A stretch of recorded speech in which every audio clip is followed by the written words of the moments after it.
Hey, it's Luke, and in this video, we're gonna talk about some biohacks and mental frameworks to help you relieve your stress, and also why you might not want to, why stress is a valuable signal that is there as your friend to help you succeed in life. Now, this is a clip from my weekly coaching group that I teach for men, and the swearing is abundant in here. So if the F-bomb bothers you, back out now. We're dropping a lot of them. Let me know if you like this style of content in the comments. It's more of a raw, unfiltered kind of version instead of the polished, put together version that I put together. I'm so professional all the time, but you know what I'm saying. Let me know if you like that style and we can keep it up. All right, enjoy the video. Today's topic is stress relief. And why are you stressed? We're gonna start there. When we talk about relieving stress, there's really two different categories of stress.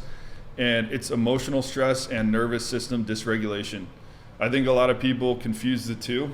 Like you'll say, I'm stressed when your nervous system's dysregulated. And by that, I mean you're producing excessive cortisol, producing cortisol at the wrong times. Like it's a biological thing. Whereas the other thing, which I'm gonna refer to stress as emotional stress. Like when we say stress in the rest of this presentation, it's going to be referring to emotional stress, and then we're going to differentiate between that and that nervous system dysregulation, like the biological thing, because there's a lot that could be dysregulating your nervous system, and some of it has a root in emotional stuff, but not all of it does. Like some of it is you've been drinking coffee for 5 years and your adrenals are fucked, and you have adrenal insufficiency, and you just don't even make your own energy. So like that's a whole different department, and that requires biohacks, therapeutic intervention. Like there's a lot of shit that goes on over there. So we're going to talk about both of them, kind of talk about how to address both of them from a high level. And if you guys want to dive deeper on it afterwards, we can do some of that. Let's start off with emotional stress. Stress is an emotional signal, not a biological attack, right? This is just differentiating between the two. When I say stress, it's an emotional signal, not a biological attack. So what does that signal mean? Well, let's start from the top. So Alex Hormozy says that desire is a contract with yourself that you will not be happy until you get X.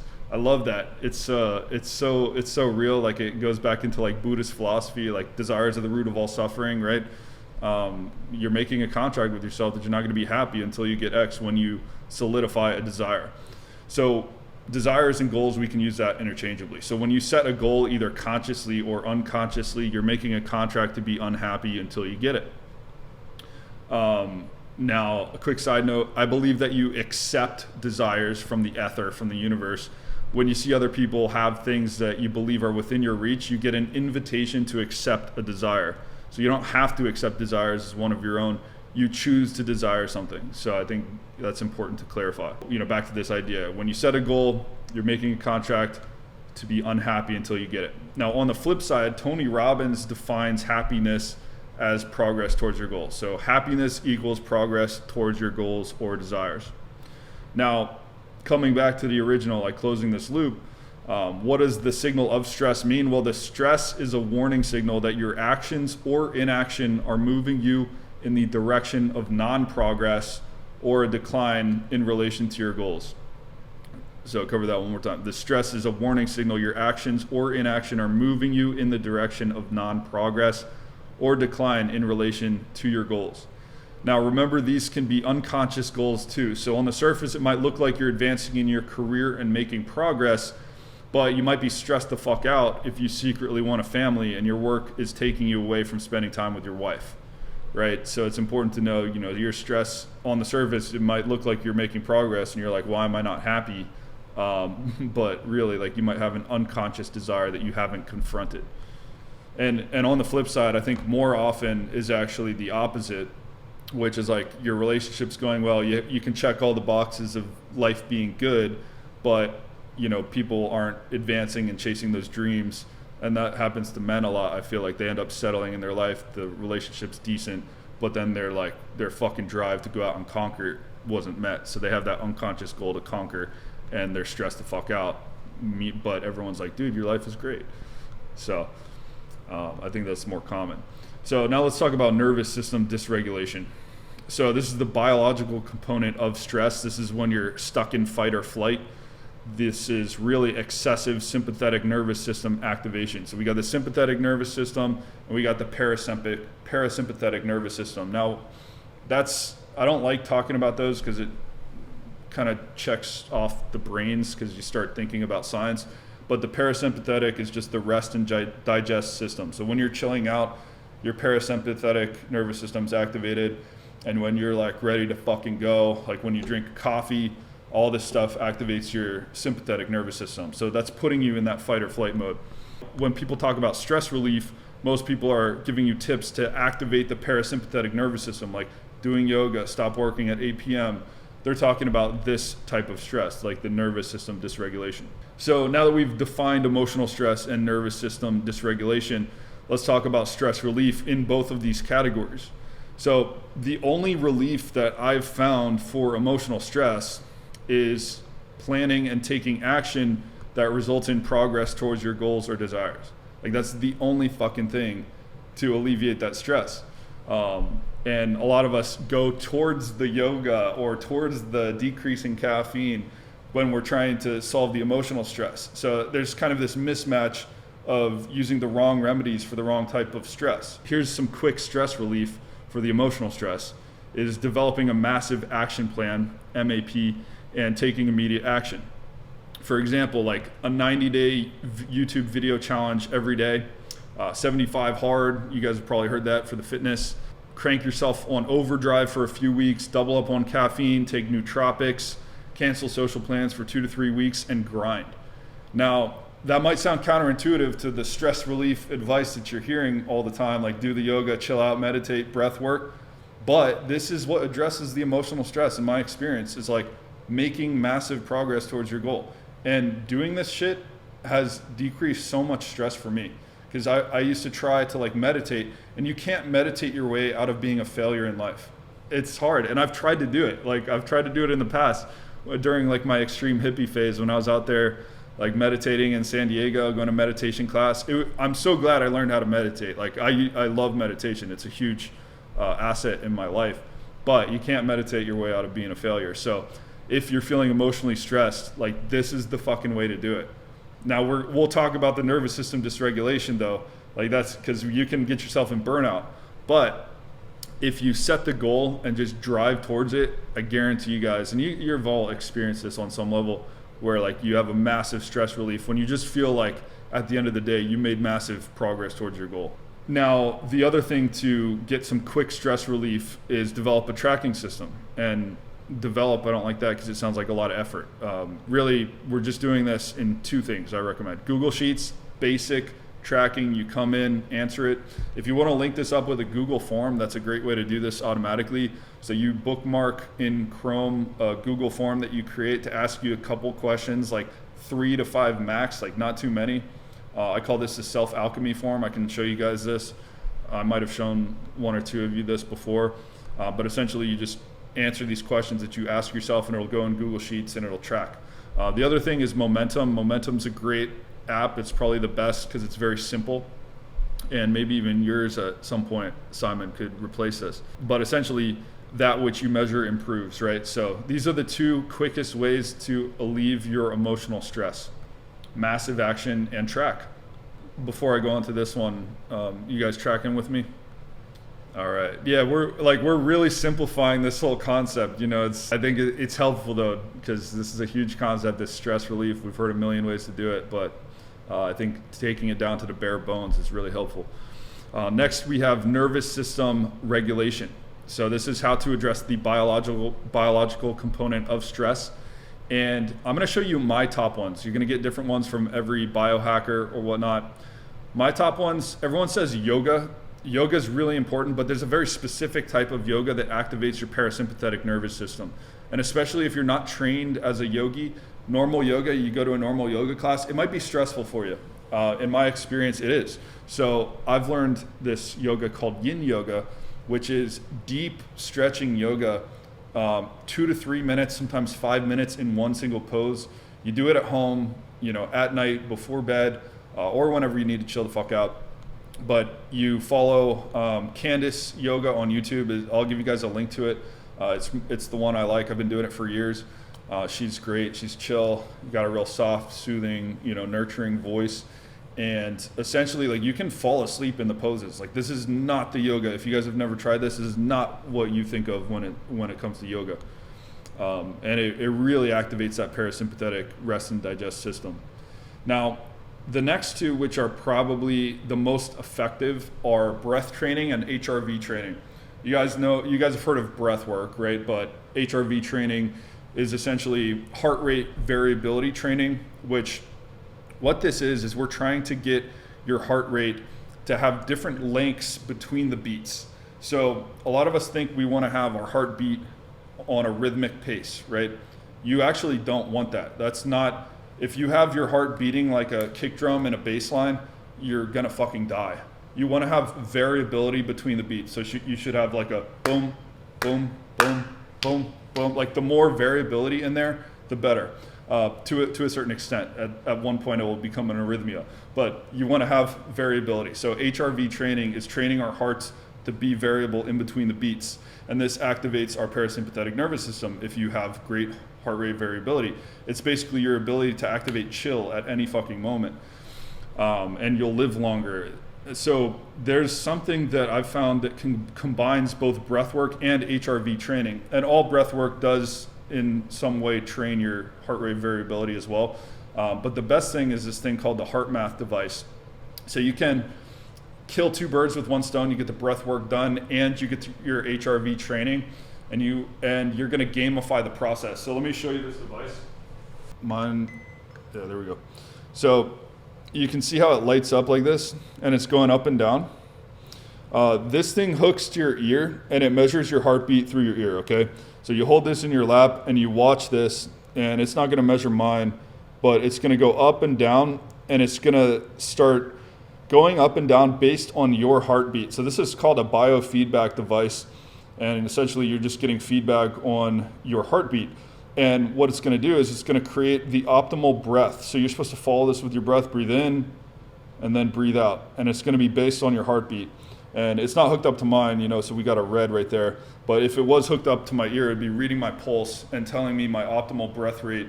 And this is gonna train you to get a heart rate variability higher. So this is a great device. It's like $120, something like that. And I use this like when I'm about to hop on and like speak. I use this before I go on a coffee date with a girl. Like, anything that's gonna kind of make me a little bit nervous, I do this. And then also at night, I do it before bed, not religiously, but just kind of as needed. Like, if I feel like I'm overactivated on the sympathetic side, I'm stressed out in fight or flight, I use that device.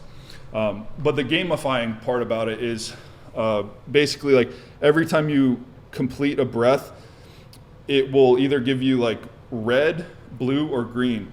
When you're in green, that means you have great heart rate variability. So it's kind of like a gamifying thing. And then it'll also start stacking up bars. So like for every time you have a green breath, like good heart rate variability, it'll give you a little notch, and like you'll complete it, right? And if you have bad heart rate variability, it'll take away a notch.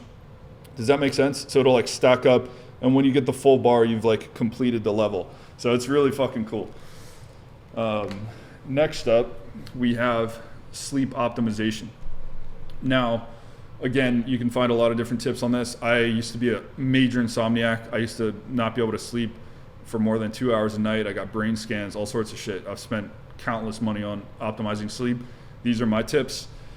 Intake breathing device. So I used to use those strips. You might see Alex Hormozy have, the Breathe Right strips. Even if you don't have nasal congestion or anything like that, that stuff can help improve your sleep just by giving you more air, more oxygen, okay? Now, intake breathing is a new way to do that. The Breathe Right strips, they come undone, they fall off, they leave residue, etc. Intake is a new company. They just came out this year, I believe, and they put really sticky stuff on either side of your nose. It doesn't cross the bridge, and then they give you like this, I think it's made of either steel or like durable plastic, and it'll like expand your nose. It's much more effective than the Breathe Right. I have my first one coming today. It's out for delivery. I'm excited to try it out. Next is the white noise machine. I use a Dome brand white noise machine. It's a mechanical one instead of an electronic one. So it actually has fans whirling around it to create a real white noise effect, not electronic. And I'm always trying to reduce the electronics in my bedroom as well for EMF purposes. Next up is red blue light blockers. Now, the yellow ones will do, when I'm working, I use these, which is like the lowest blue light blocking possible. But then after the sun sets, I'll put on the yellow blue light blockers. And then about an hour or so before I go to bed, I put on red blue light blockers. The red blocks out green and blue. And it literally makes you so tired. Like you'll just want to go to bed, one, because you can't see shit through them. So you'll be like walking around, like you can barely use your phone, you can barely do anything. It's like the only thing you can do is just go to bed. But like I actually do get tired because there's something about red light activating your melatonin and production. And when you get that red light coming through, because it'll transform like whatever light you're looking at, and it'll come through as red. So it almost like mimics a fire, and something in our ancestry or our biology kind of like knows what to do with that, and it makes you tired. Next up is gravity blanket. There's plenty of studies that having a weighted blanket help at this point. Make sure you get the one that's associated with your proper weight. So on the sites, they'll give you like a guide. They'll be like, okay, if you're 180 pounds, you need the one that's 10 pounds or 15 pounds. So get the one that's associated with your weight, because the studies did show, I believe it's 10% of your body weight is ideal. So if you do too much, you might fuck up your results with that. Next, we have Purple Harmony Pillow. So in one of Alex's latest videos, he recommends, getting a lot into Alex today, he recommends you buy like 5 pillows, try them out, throw out the ones that you don't like. I co-sign that. I think that's one of the best pieces of advice for managing the biological component of stress ever. Like you find like pillows can really influence your ability to sleep. So the one that I currently sleep on is the Purple Harmony pillow. And then the other one I'd recommend is buying the Tempur-Pedic Cloud Breeze, and you get the standard, like the medium firmness. And those are the 2 best pillows. Those are the ones I alternate in between, and I've tried at least 10. But even after watching Alex's video, I just ordered 3 more. So I'm always pillow testing, and I've gotten major sleep gains, major stress reduction from this. So I highly recommend you guys do this every single year. Like as new, better pillows come out, you just keep buying new pillows, try them out. It's a huge, like the investment goes really far. It's asymmetric returns. You get a little bit of a sleep boost from spending $200 or $1,000 trialing 5 different $200 pillows. That $1,000 can make you $10,000, $100,000, $1 million over the course of your lifetime. So next up, Dr. Mercola Sleep Support, best sleep supplement hands down I've ever tried.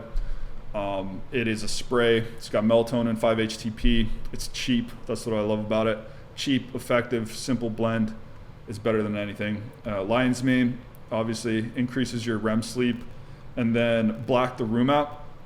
So a lot of people sleep on this. Didn't mean to be punny here, but a lot of people sleep on this. Like they've heard this a million times, but they haven't blacked out the room pitch black. There's studies that show that a tiny green light, like you would find on the back of a charging outlet thing, and shined on the back of somebody's kneecap, like in the back crease of your knee, will fuck up your REM sleep. Like that small amount of light. So if you're still sleeping in a room where you can see your hand in front of you, like when you hold it like this, if you're still sleeping in a room like that, you're fucking up. So, get the blackout curtains and get a Manta sleep mask. Those are the most Manta sleep. Those are the best sleep masks on the market. I've tried more than 10 of them. And this was recommended by Tim Ferriss. Can't take credit for that one. But best brand ever. And they actually just came out with a new one, the Manta Sleep Pro. It's like $80, but I've used the $30 ones. I'm going to get the Pro here soon.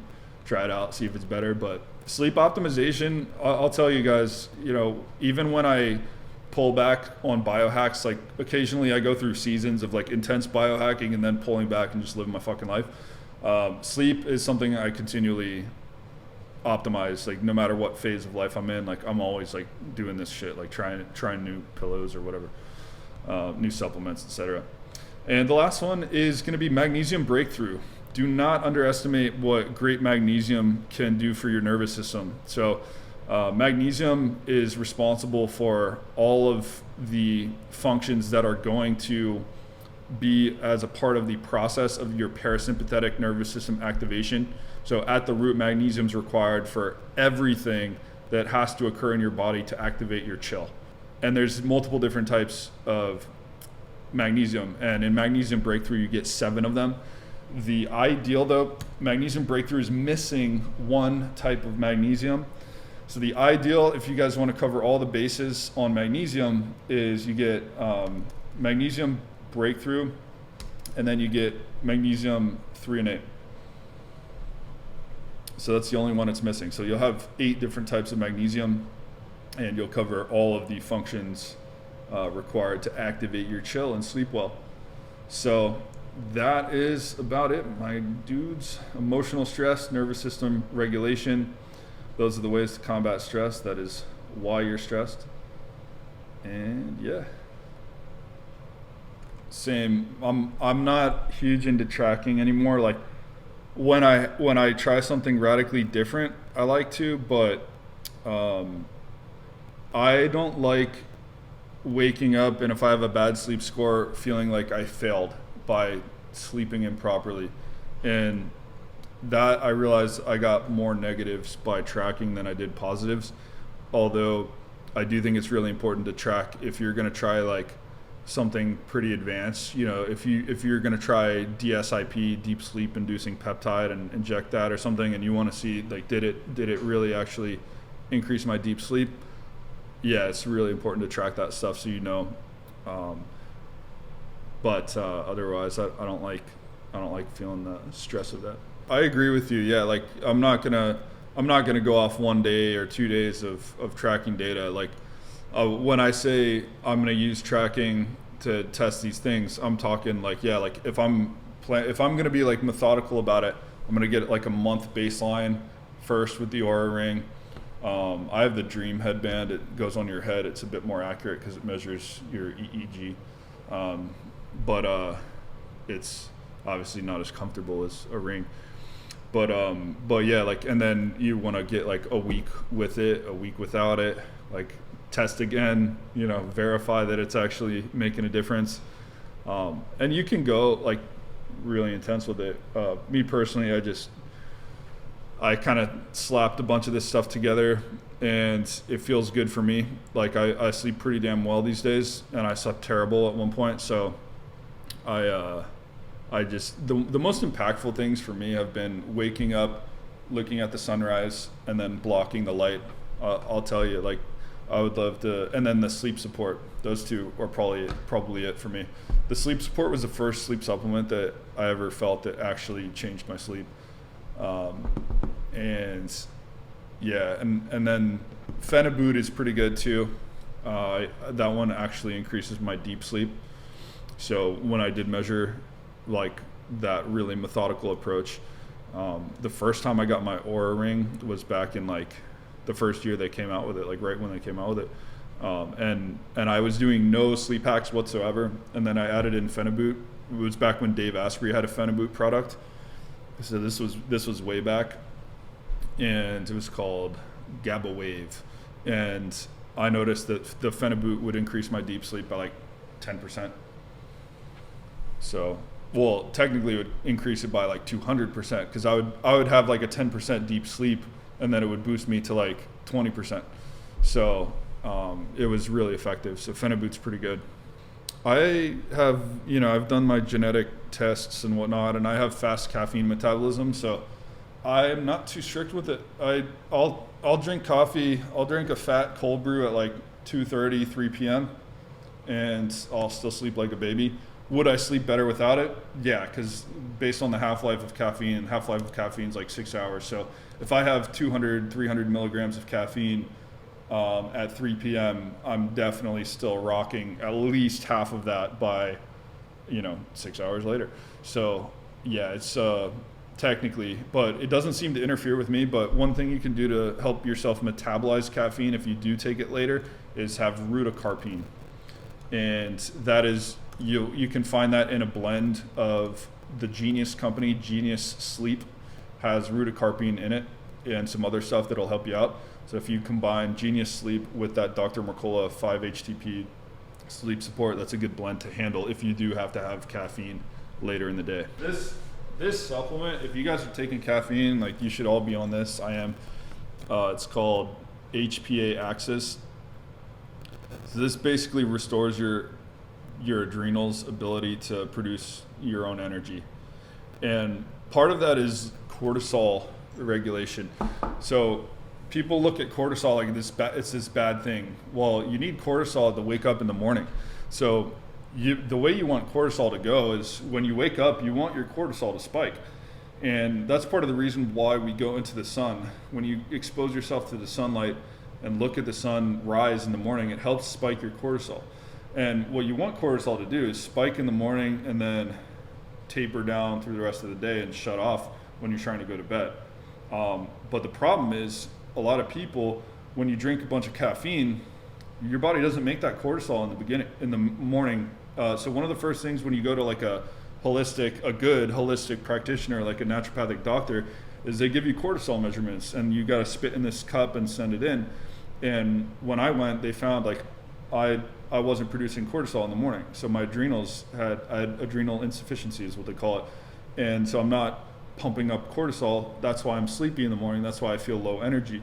So when you take something like HPA Axis, it helps you improve your cortisol production in the morning, along with a lot of other stuff, because it's got, like Simon said, it's got adaptogens in it, which are essentially miracle herbs. They basically give your body what they need. That's why they call them adaptogens. They adapt to your needs and basically help you repair your adrenals and your energy production systems. So that's something, we should all be taking in the morning. And the ultimate goal is you don't take coffee, you pull off coffee, you take these, you start producing your own energy, and then eventually you stop taking these once your body makes its own energy. But realistically, in order to get to that kind of place, you're going to have to align yourself more to like the Earth's natural rhythms, where like you wake up, you're looking at the sunrise, you got your feet on the ground, you're grounding, you're getting exposed to the Earth's resonance. And then, you're in the sun a lot of the day. You have this active outdoor lifestyle like we were designed to do, right? This modern lifestyle isn't necessarily aligned with our bodies and what we're equipped to do in terms of energy production and all that. Like, we are doing unnatural lifestyles. I think it's unrealistic to expect a lot of output without coffee and things like that. But one thing you can do to help yourself reduce your caffeine and reliance on caffeine is take this, because it helps you produce your own natural energy. And that's just something, you'll notice you need less coffee when you have it.